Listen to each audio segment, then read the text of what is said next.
성령 강림 주일이 끝나고 시작되는 비절기 기간입니다. 일반 절기라고 부르는 그런 기간이죠. 교회력으로 보면 그 첫 주간이 바로 삼위일체 주일로 되어 있습니다. 오늘은 이 삼위일체 주일을 맞아 성장에서 성숙으로, 성장에서 성숙을 하는 제목으로 하나님의 말씀을 함께 나누도록 하겠습니다. 교회력으로 보게 되면 1년에 비절기 기간, 그러니까 이제 일반 절기, 특별한 절기가 아닌 절기 기간이 2번 있습니다.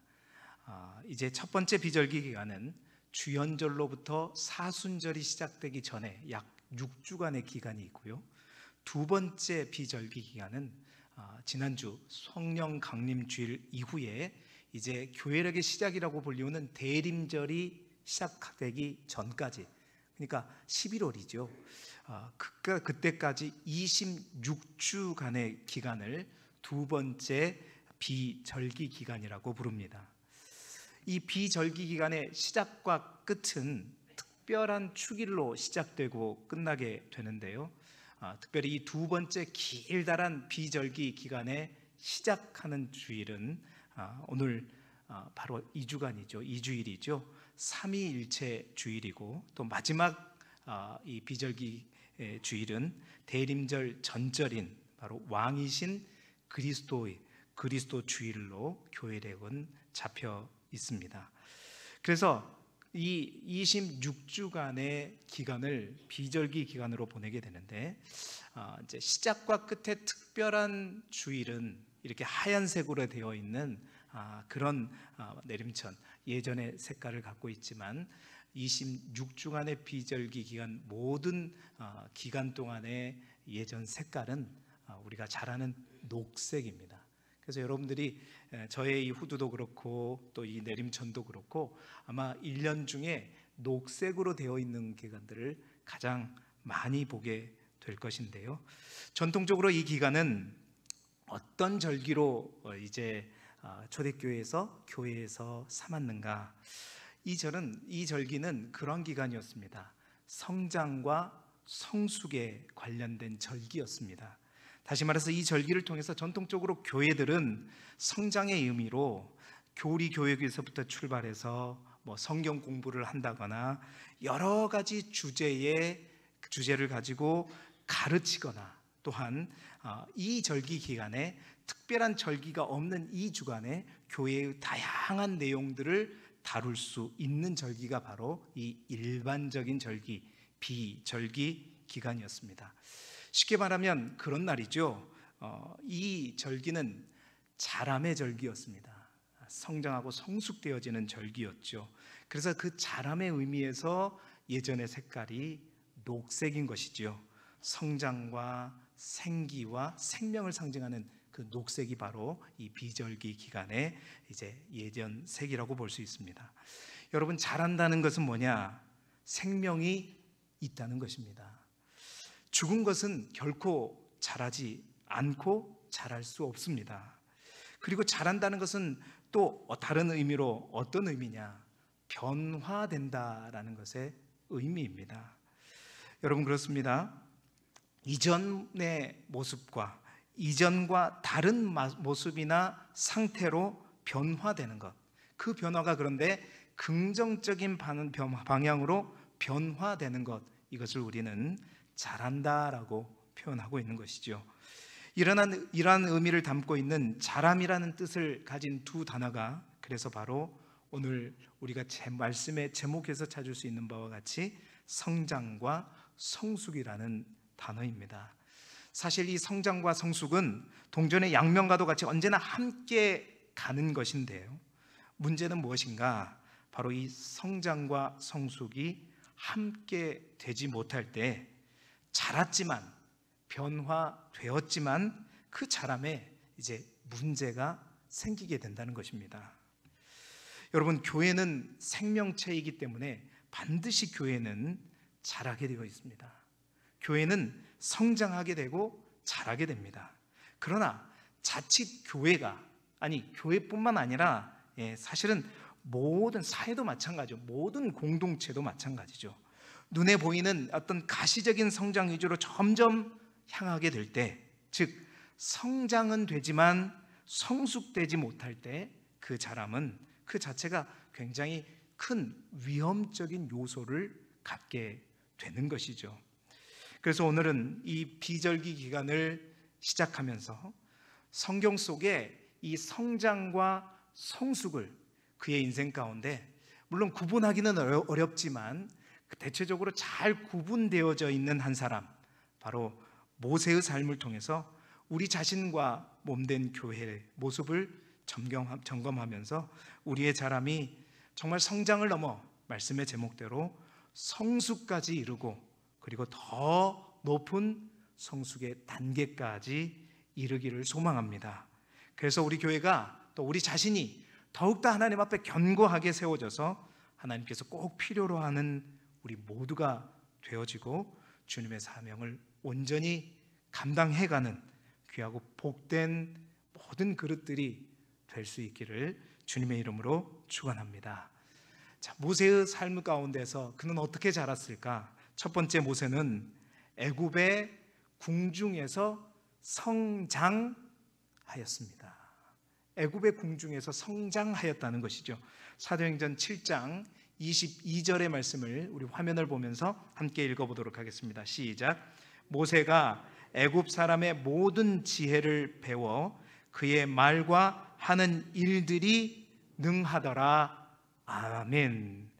여러분, 모세의 성장과 성숙은 사실 따로 구분해서 말할 수는 없습니다. 항상 같이 가는 것이 사실인데, 그러나 이 모세의 인생을 잘 보게 될 때, 오늘 우리가 사도행전 7장의 말씀을 읽었는데요, 이 스데반의 설교를 통해서 스데반이 잘 정리해주고 있죠. 모세의 인생을 우리가 잘 보게 되면 40년, 40년, 40년, 세 번의 40년으로 이제 구분하여 설교하고 말씀을 전하고 있는데, 그 첫 번째 40년, 이 40년의 기간이 모세에게 어떤 기간이었는가? 바로 성장 중심의 시간이었다라는 것입니다. 이 기간 동안에 모세는 애굽의 궁중에서 성장하였습니다. 성경은 오늘 모세가 애굽 사람의 모든 지혜를 배워서 그의 말과 하는 일들이 능하였다라고 기록되어 있습니다. 이 말은 모세가 그 누구와 견주어도 모자람이 없을 만큼, 탁월할 만큼 잘 자랐다는 얘기죠. 잘 성장했다는 것입니다. 여러분, 우리가 잘 알듯이 모세는 나일강에 버려져서 죽을 뻔했습니다. 그러나 하나님의 섭리 가운데 바로의 딸의 손에 안기게 되었고, 그리고 그의 삶에 안전을 보장받게 되었죠. 그 얼마 안 되어서 모세는 또한 하나님의 인도하신 가운데 그의 어머니 요게벳의 젖을 먹고 어머니의 품속에서 양육되었습니다.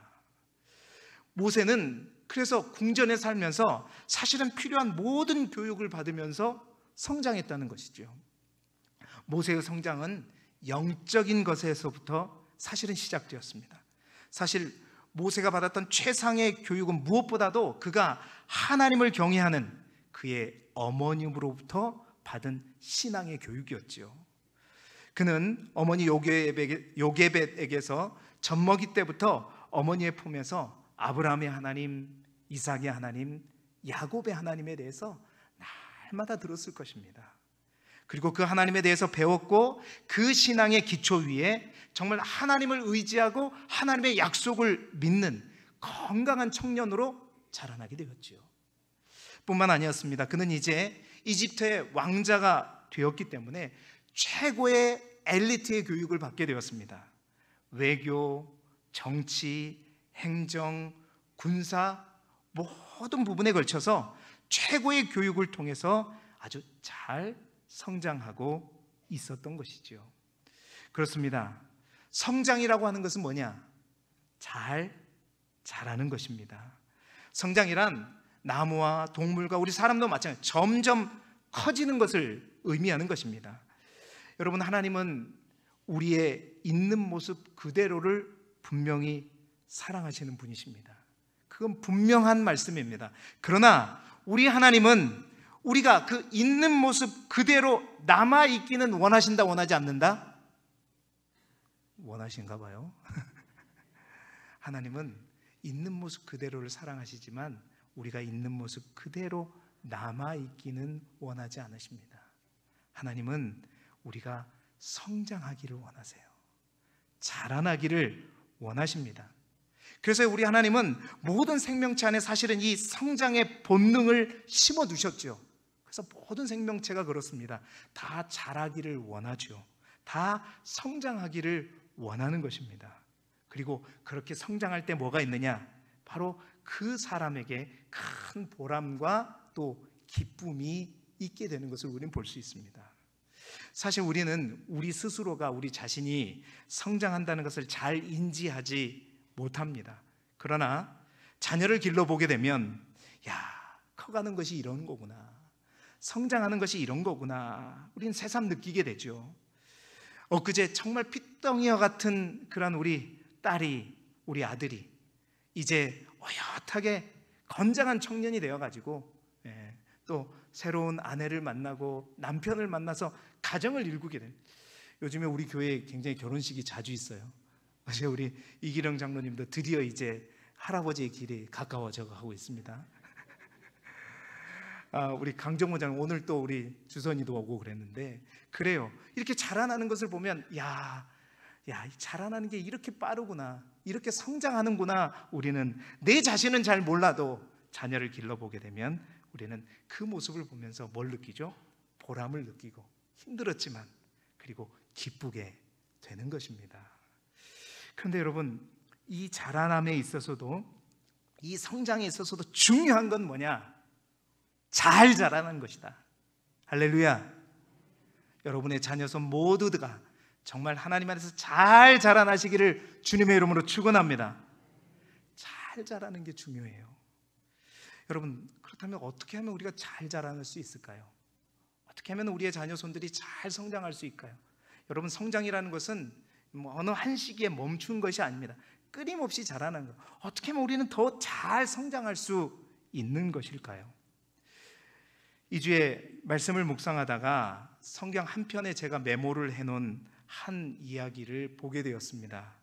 한 대나무에 관련된 이야기고, 이 대나무에 관련된 이야기를 제가 이 구역을 신방할 때도 잠깐 말씀을 드렸는데, 그 대나무에 관한 이야기를 잠시 나누기를 원합니다.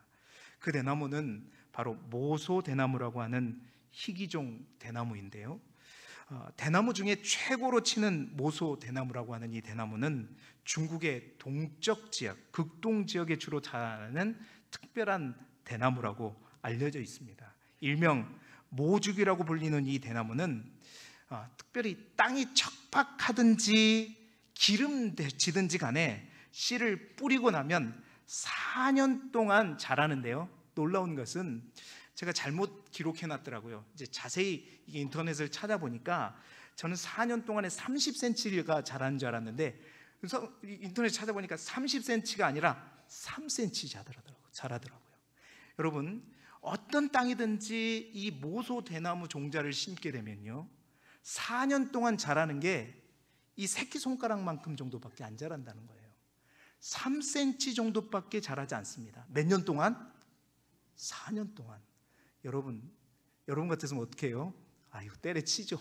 4년 동안 3년 자라면. 그런데 놀라운 것은 뭐냐면, 하지만 5년째가 되는 해에 이 손가락만 했던 이 죽순이 특별히 막 폭발적으로 자라는 4월이 이르게 되면 하루에 몇 cm씩 자라냐면, 하루에 적게는 30cm에서 40cm씩 자란다는 거예요.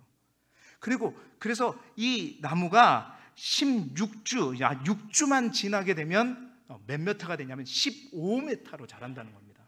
잘 보세요. 4년 동안에 물을 주고 거름을 주어도 3cm밖에 자라지 않았어요. 그냥 4년 동안 뭘 줘도 완전히 아무것도 없었던 거예요.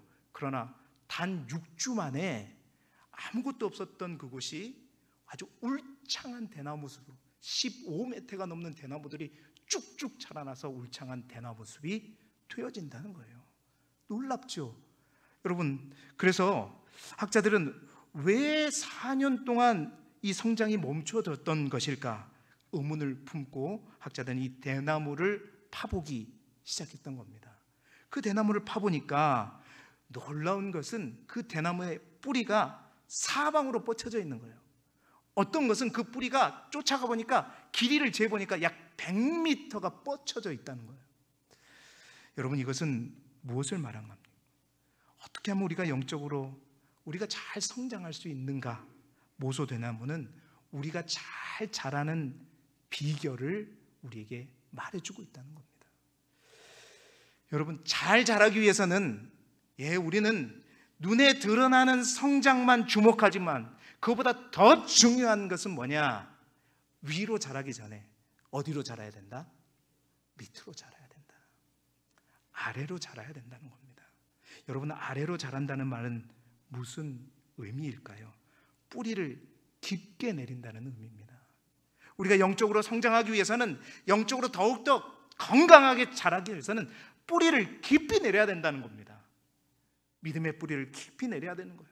말씀의 뿌리를 깊이 내려야 된다는 것입니다. 기초가 단단해야 된다는 것이죠. 여러분, 예수님은 그래서 이 집을 지을 때를 비유해서 이 기초의 중요성에 대해서 이렇게 말씀하셨습니다.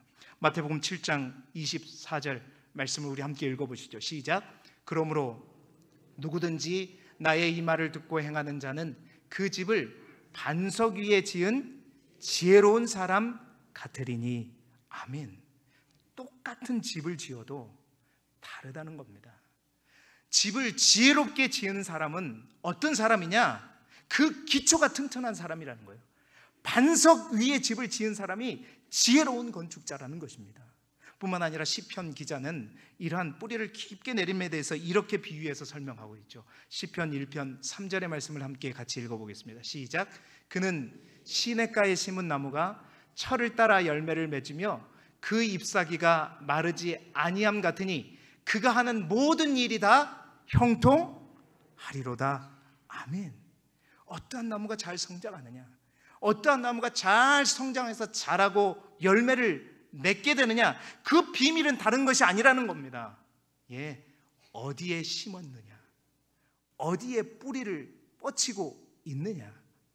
물이라고 하는 그 척박한 이스라엘 땅에서 아무리 이스라엘 땅일지라도 시냇가에 나무를 심어서 그 나무의 뿌리가 물을 향해 가 있으면 그 나무는 잘 자란다는 것입니다. 사랑하는 성도 여러분, 잘 자라기 위해서는, 잘 커가기 위해서는 위로 자라기 전에 먼저 아래로 깊이 자랄 때 성장한다는 겁니다. 또 하나, 이 모소대나무가 우리에게 알려준 또 하나의 교훈은 잘 자라기 위해서는 하루가 바로 되지 않는다는 거예요. 뭐가 필요하다? 기다림이 필요하다. 시간이 필요하다라는 것입니다. 여러분, 어떤 씨앗도 심으면 바로 열매를 맺는 씨앗은 아무것도 없습니다. 서서히 뿌리를 내리고 싹을 틔우고 자라서 꽃봉오리를 맺고 거기서 꽃이 피고 그러고 나서 열매를 맺는 것이죠. 하루아침에 되는 게 없어요. 서서히 기다리면서 아래로 자라나갈 때 우리 또한 모소대나무처럼 더욱더 잘 자라는 그런 나무가 될 줄 믿습니다. 그렇습니다. 잘 자라는 비결은 거기에 있는 거죠. 사도 바울은 우리가 어디까지 자라야 되는가에 대해서 에베소서 4장 15절에 이렇게 말합니다. 오직 사랑 안에서 참된 것을 하여 범사에 그에게까지 자랄지라. 그는 머리니 곧 그리스도라. 아멘. 우리 주님은 우리가 자라나기를 원하시는데 바로 주님을 닮을 때까지 더욱더 예수님을 닮아가는 우리가 되기를 원하십니다. 어떻게 하면 우리가 지속적으로 잘 성장할 수 있는가? 기다림이라는 시간을 통해서 우리가 아래로 뿌리를 더욱더 깊이 내릴 때, 믿음의 뿌리와 말씀의 뿌리를 제대로 내려지고 나아갈 때 우리는 제대로 성장할 수 있는 것이지요. 이를 위해서 여러분에게 권면드립니다. 영적인 성장을 위해서 우리 모든 성도들이 정말로 구체적인 목표와 계획을 세우시기 바랍니다. 이 비절기 기간이 딱 보니까 우리가 농번기가 끝나고 이제 추수하기 전까지 하고 딱 맞아 떨어지는 거예요. 어떻게 그렇게 딱 맞아 떨어지는지 참 우리나라는 복된 나라인 것 같습니다. 이 기간에 아마 우리가 논에 심었던 못 또한 자라날 것입니다. 이 기간 동안에 우리 또한 자라나야 돼요. 어떻게 해야 될까요? 그러기 위해서는 우리가 구체적인 목표를 세우고 영적인 어떤 목표를 세워야 될 줄 믿습니다. 기도의 시간과 말씀 묵상의 시간을 분명히 확보하시는 저와 여러분이 되시기를 소망합니다. 여러분, 우리의 신앙이 매일 신앙이 중요한 거예요. 일상의 신앙이 중요합니다. 일상의 신앙을 놓치게 되면 우리는 주일날 한 번 이 자리에 예배에 참석하고 마는 신앙인이 아니라 종교인이 되어버리는 겁니다. 특별히 그 무엇보다도 여러분, 하루의 첫 시간, 하루의 시작 시간을 정말 하나님을 만나고 하나님과 교제하고 하나님께 뿌리를 내리는 시간으로 삼을 수 있기를 소망합니다. 우리가 건강하기 위해서도 계획을 세우잖아요. 건강을 유지하는 분들을 보게 되면 분명한 목표와 계획들이 있습니다. 운동은 몇 시간 하고 몇 분 하고 이런 계획을 세우는 것처럼 우리가 영적인 성장을 위해서도 정말로 이 비절기 기간 동안에 더욱더 하나님 앞에 영적으로 건강하게 살아날 수 있기를 소망합니다. 그래서 우리에게 부족한 것은 무엇인가? 우리가 모자란 영적인 부분들은 무엇인가? 챙기시고 더 그것들을 보충해가는 기간이 바로 이 비절기 기간이다라는 것이죠. 여러분, 새벽마다 하나님 앞에 간절히 부르짖으면서 하나님께서 저에게 주신 마음이 있습니다. 그것은 뭐냐? 하나님께서 우리 길두교회 가운데 기도의 용사를 부르신다는 겁니다. 새벽에 나오신 분들에게 제가 거듭 말씀을 드리지만 기도의 불이 꺼지지 않는 교회가 되기를 원하신다는 거예요. 기도의 용사들이 날마다 새벽마다 부르짖는 교회가 되기를 원하시는 것입니다.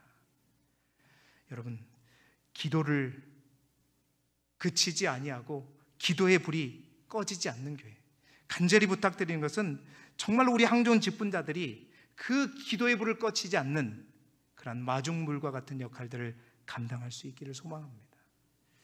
은퇴하시면 모든 것을 다 내려놓는 것이 아니라 몸은 사역하지 않더라도 기도의 등불은 더 밝게 비춰주시는 우리 선배님들이 될 수 있기를 소망합니다. 그래서 우리 길두교회가 더 깊이 말씀의 뿌리를 내리고 기도의 뿌리를 내리고 영적인 뿌리를 깊게 내림으로 말미암아 생수의 근원 되시는 주님으로부터 모든 영양분을 다 받아서 서두르지 않되 멈추지 않는 성장으로 오늘도 내일도 날마다 더욱더 건강하게 성장하는 사랑 우리 모든 성도들과 몸된 교회가 되시기를 주님의 이름으로 축원합니다. 자, 두 번째로 모세는 어떻게 또한 자랐냐? 모세는 고난의 광야에서 성숙해졌다는 것입니다.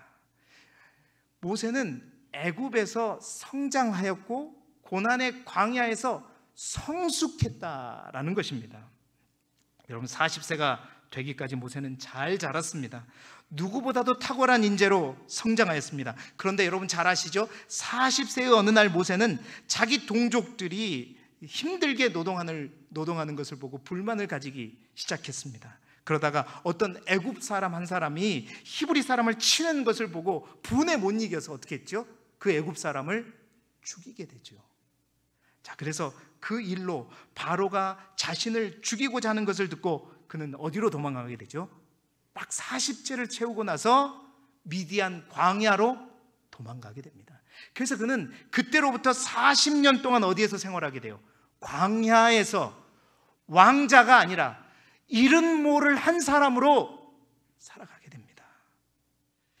여러분, 잘 성장했던 그는 영적으로도 잘 성장했습니다. 사회적으로도 모든 면에서 잘 성장했습니다. 그런데 그 모세에게 무엇이 문제였을까요? 물론 이러한 모든 것까지 우리 하나님께서는 다 사용하셔서 하나님의 계획을 이루시는 분이셨지만 모세에게 뭐가 문제였을까요? 그는 잘 성장하였음에도 불구하고 그에게 경솔하고 부족한 면이 있었다는 겁니다. 그것은 뭐냐? 모세가 잘 성장하였지만 아직 성숙되지 못했기 때문이었다. 성숙되지 못했기 때문이었습니다. 여러분, 성숙이라고 하는 것은 무엇입니까? 눈에 보이게 자라는 것이 성장이라면, 여러분, 성숙이라는 것은 자란 그 상태에서 무르익는 것입니다. 다시 말해서 성숙은 다시 말해서 더욱더 견고해지는 것입니다. 단단해지는 거예요. 푸른 사과는 싱싱하죠. 잘 자랐죠. 아름답게 열매를 맺었죠. 그러나 그 맛은 굉장히 시고 먹기가 어렵습니다. 그러나 그 푸른 사과가 점점 무르익게 되면 어떻게 되죠? 그 사과는 붉은 빛을 띠게 되는 것입니다. 붉은 빛을 띠면서 그 사과의 맛은 어떤 맛이 되는 거죠? 한 번도 안 먹어보셨어요? 제가 사과를 엄청 좋아합니다. 이런 말을 하면 안 되는데 상추를 엄청 좋아하면 상추만 와요. 엄청 맛있어요. 단맛이 납니다. 다 성장하였지만 성숙이란 말은 바로 그겁니다. 성장과 성숙은 자라지만 변화되는 것이지만 그 의미는 조금 다른 변화를 의미하는 거예요. 성장이 양적인 중심으로 자라나는 것이라면 성숙이라고 하는 것은 질적으로 자라나는 것을 의미하는 것입니다. 그런데 여러분, 놀라운 것은 아직 성숙되지 못한 모세가 이제 도망치듯 광야로 가서 그 40년을 통해서 그의 인생에 있어서 무엇을 말하느냐? 무르익는 기간을 만나게 된 겁니다. 사도행전에서는 바로 때가 차매라고 그것을 기록하고 있죠. 때가 차면서 그는 이미 자랐지만, 이미 성장하였지만 견고해지고 있었습니다. 단단해지고 있었습니다. 맛이 들어가고 있었습니다. 할렐루야. 싱싱한 맛이 아니라 단맛으로 변해가고 있었던 것이죠. 여러분, 그 성숙되어지는 기간이 바로 모세의 두 번째 40년의 기간이었습니다. 그렇습니다. 40년 동안 애굽의 왕자로 지냈던 그가 철저하게 낮아지고 인생의 큰 어려움과 장애를 만나면서 평범한 가정 정도밖에 이루지 못하면서 힘들고 어려운 시간을 보내면서 자신의 자존감마저도 철저하게 무너져버린 그 시간을 그 40년의 기간 동안 보냈죠. 그래서 그 모세는 어떻게 했죠? 하나님께서 부르실 때도 몇 번이고 그 자존감이 아주 낮아져가지고 그 하나님의 부르심에도 거부하는 것을 볼 수 있잖아요. 그러나 여러분, 그 고난이, 그 광야가 바로 모세를 또 다른 변화로 이끌었던 것입니다. 적어도 모세는 그 두 번째 40년 동안 성장하지는 못했으나 그러나 그는 더욱더 어떻게 했다? 성숙되어졌습니다. 여러분, 우리 하나님은 그런 하나님이십니다.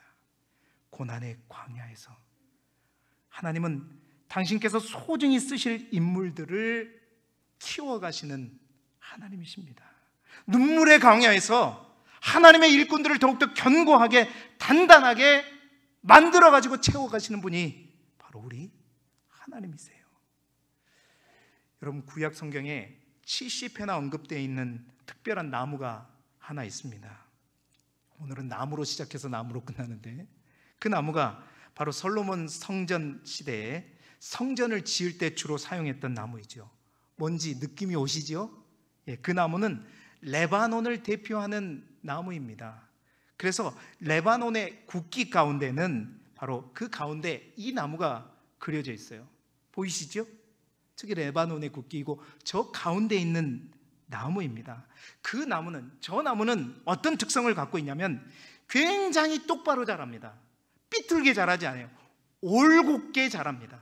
그리고 굉장히 두껍게 자라면서도 단단합니다. 속이 꽉 차 있어요. 그래서 오래되면 오래될수록 이 나무는 더욱더 청정한 나무가 되어진다는 겁니다.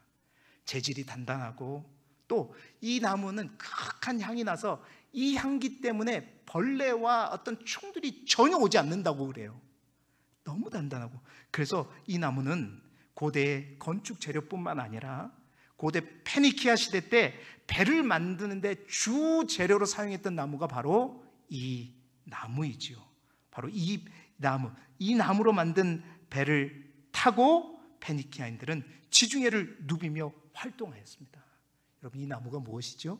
바로 백향목이라고 하는 나무입니다. 여러분, 이 백향목이라고 하는 나무가 어떻게 이렇게 단단해지고 강해지고 어떠한 벌레도 일지 않을 수 있었는가? 그 이유가 뭐냐? 바로 그 이유는 이 나무가 고산지대에서만 나는 나무예요. 추운 눈보라와 추운 칼바람을 맞으면서 그 가운데서도 꿋꿋하게 자라났던 나무이기 때문이었습니다. 여러분, 그래서 이 나무를 히말라야 산목이라고 하죠.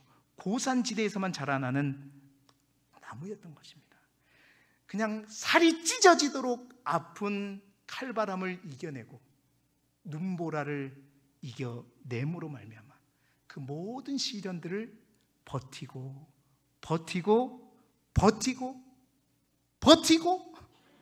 아멘 할 때까지 버텨냈기 때문에 이 백향목은 잘 성장할 뿐만 아니라 단단하게 자라게 된 것이죠. 그래서 여러분, 이 나무는 위엄과 힘과 영화와 영원함을 상징하는 그런 나무가 되어서 레바논의 국기의 한 복판에도 이 나무가 그려져 있는 것입니다. 그렇습니다. 성숙의 자양분은 바로 우리의 인생 가운데 누구나 만날 수밖에 없는 문제와 어려움, 그 인생의 차가운 칼바람, 사막의 뜨거운 더위와 같은 그 고난을 통해 성숙하게 되는 것이죠. 여러분, 그렇습니다. 모세가 출애굽기 3장 15절을 보게 되면 하나님께서 모세를 부르실 때 모세가 이렇게 대답하죠. 모세가 하나님께 아뢰되 내가 누구이기에 바로에게 가며 이스라엘 자손을 애굽에서 인도하여 내리이까. 여러분, 모세는 어떤 사람이었습니까? 40년 전에 모세는 자기의 힘과 능력으로 애굽의 사람을 죽였던 모세가, 여러분 출애굽기 3장에 보면 하나님께서 모세를 부르실 때 하나님께서 함께 하신다고 그렇게 말해도 믿음 없는 사람처럼 아닙니다, 못합니다, 못 가겠습니다 이렇게 했던 이유, 여러분 그는 광야 40년을 통해서 다져지고 깨지고 채워지고 낮아지고 단단해져서 준비되었던 것이죠. 그래서 하나님은 때가 참에 그 모세를 부르신 것입니다.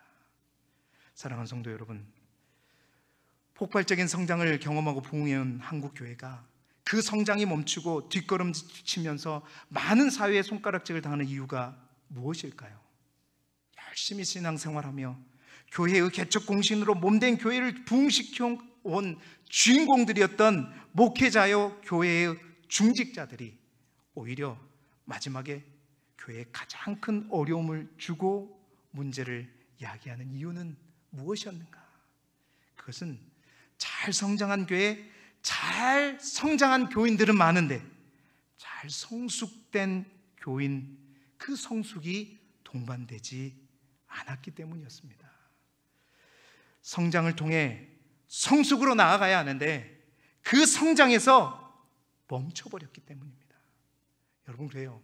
아파야, 고난을 당해야, 광야를 경험해야 꼭 성숙되어지는 것은 아니지만 우리가 그런 사람이잖아요. 연약하다 하면서도 고집세고 자기 의로 똘똘 뭉치면 살아가는 우리에게 하나님께서는 이런 뜨겁고 강렬한 빛으로 매서운 칼바람으로 몸된 교회를 더욱더 단단하게 하고 무르익도록 만드시는 것 같아요.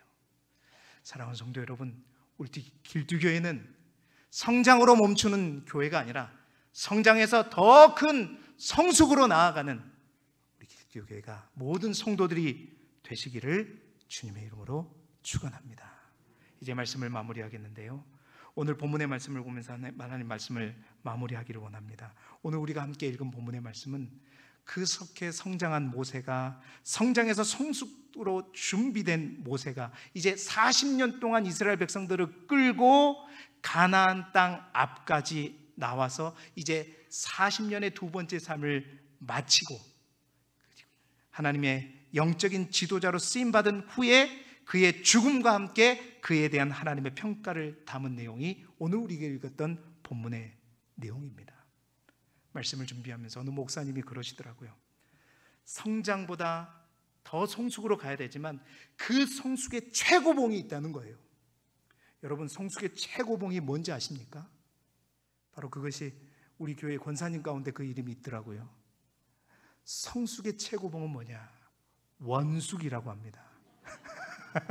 왜 웃으세요? 원숙이라고 해요. 여러분, 원숙이란 말은 인격이나 지식이 깊고 원만한 경지를 의미하는 것입니다. 성숙보다 한 단계 더 높은 경지가 바로 원숙이라고 합니다. 우리 권사님이 그 한자를 쓰시는지는 모르겠어요. 둥글 원자에 익을 숙자. 원숙한 사람은 모나지 않고 둥근 사람이고, 둥글다고 해서 헐렁한 것이 아니라 무르익은 사람이고, 단단하고 견고하면서도 둥글둥글한 것, 이게 바로 원숙이랍니다. 여러분, 모세의 마지막 40년은 어떤 기간이었까요? 바로 그가 성숙에서 원숙으로 나아가는 기간이었습니다. 그는 자신과 함께 자신을 꼭 닮은 이스라엘 백성들을 40년 동안 이끌면서 그들 자신이 하나님의 생명책에서 자신의 이름이 빠져버릴지언정 그들을 위해서 기도했던 사람이고, 그들을 위해서 모든 것을 바쳤던 사람입니다. 죽기까지 그들을 이끌고 그들을 성숙으로 이끌었던 사람이 바로 모세였죠. 그러한 모세가 바로 그 인생 마지막 40년을 마무리 지면서 오늘 출애굽기 34장 5절에 이렇게 되어 있죠. 이에 여호와의 종 모세가 여호와의 말씀대로 모압 땅에서 죽었다라고 말하고 있습니다. 여러분, 잘 보십시오. 80년을 준비해서 40년 동안 이스라엘 백성을 끌고 가나안 땅 코앞까지 왔어요. 하나님은 그 가나안 땅 코앞에서 모압 산지에서 저 가나안 땅을 다 보여주신 다음에 너는 들어가지 못한다라고 말합니다. 여러분, 만약 모세가 80년 전에 모세였다면 어떻게 했을까요? 말하기도 전에 벌써 들어가 버렸을 거예요. 40년 전에 모세였다면 하나님 앞에 아마 따졌을 겁니다. 왜 그럽니까? 왜 그래야 됩니까? 그러나 이제 마지막 40년을 보낸 그는 모든 것이 하나님의 뜻 안에 있음을 믿고 자신이 조용히 사라집니다. 조용히 사라져요. 그런데 힘이 없어서 사라졌느냐? 능력이 없어서 사라졌느냐? 성경은 오늘 우리에게 분명히 말합니다. 34장 7절 120세였지만 아직 눈도 흐르지 아니었고 기력이 새어지 아니했음에도 불구하고 그는 사라졌어요. 그러나 여러분, 그걸 아셔야 돼요. 사람들의 눈에는 사라졌지만 그는 하나님의 눈에는 항상 그 앞에 있는 자였어요. 그 말이 바로 출애굽기 마지막 34장 10절의 말씀입니다. 우리 함께 읽어볼까요? 시작. 그 후에는 이스라엘 모세와 같은 선지자가 일어나지 못하였나니 모세는 여호와께서 대면하여 아시던 자요. 아멘. 원숙한 자는 하나님을 대면하는 자고 모든 것들 하나님의 뜻이 있음을 알고 자기를 죽이고 조용히 사라질 줄 아는 바로 그러한 사람이 모세였습니다. 사랑하는 우리 길두교회가 양적으로 성장하기를 소망합니다. 그러나 성장에서 멈추지 않고 성숙으로 나아갈 수 있기를 소망하고 그 성숙의 최고봉인 원숙까지 나아가시는 우리 모두가 되시기를 그리스도 예수 이름으로 축원합니다.